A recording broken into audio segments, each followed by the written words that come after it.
Hello everybody, मलाई मात्र हुन्छ कि हजुरहरूलाई पनि हुन्छ? त्यो किचनमा युज गर्ने हुन्छ नि, जस्तै मेथी, ज्वानो, तिलहरू तिनीहरूको।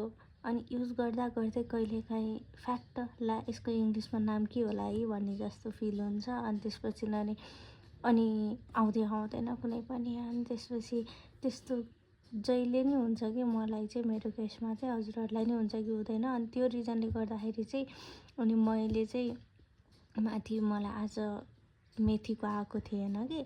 अनि त्यसपछि चाहिँ अति नै भयो मलाई यो कमन हुने होइन, किचनमा डेली युज हुने के अरे यो हर्ब्सहरू छ नि, तिनीहरूको चाहिँ मलाई इङ्ग्लिसको नेम थाहा पाउन मन लाग्यो। अनि तल आउने बित्तिकै अनि मैले खर्खर खर्खर लेखेर त्यसको ट्रिकहरू पनि बनाएको छु।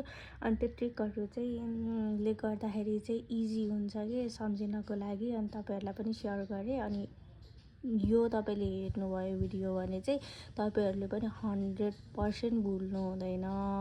ल है त, लेट्स स्टार्ट गरौँ है त। फर्स्टमा तुलसी भनेको भगवान मानिन्छ नि त, तुलसी भगवान मानिन्छ नि त हामीले। अनि होली भनेको नि होली के अरे होली टेम्पल्स भनेर भनिन्छ नि हामीले।